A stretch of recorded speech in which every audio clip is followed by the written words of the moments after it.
এই যে বিহারি জনগোষ্ঠীর এই সমস্যা কিন্তু বাংলাদেশে অনেক দিন ধরেই আছে এবং বাংলাদেশের বিভিন্ন প্রান্তেই তারা আছে।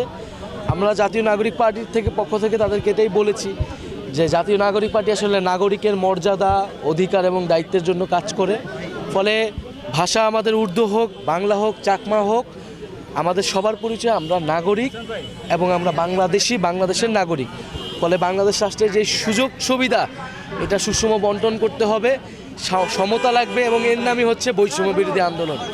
ফলে আমরা আমাদের ওয়াদা তাদের কাছে ব্যক্ত করছি, তাদের জন্য যে কাজ করব এবং নতুন দল হিসেবে আমরা তাদের কাছে দোয়া চাইছি যে তাদের আশীর্বাদ যাতে আমাদের সাথে থাকে।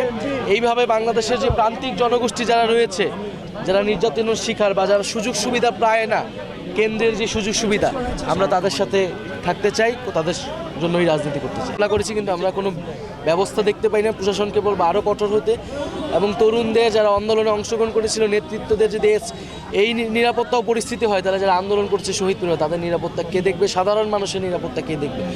ফলে ককটেল হোক, বুলেট হোক, সব কিছুকেই নস্যাৎ করে আমরা এগিয়ে যাব।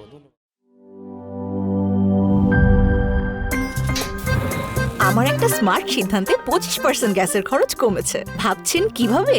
সাধারণ গ্যাস স্টোভ বদলে আমি এনেছি আরএফএল গ্যাস স্টোভ। এর সাইন্টিফিক নজল ও ব্রাস বার্নার ক্যাপ সমানভাবে তাপ ছড়িয়ে রান্না করে দ্রুত।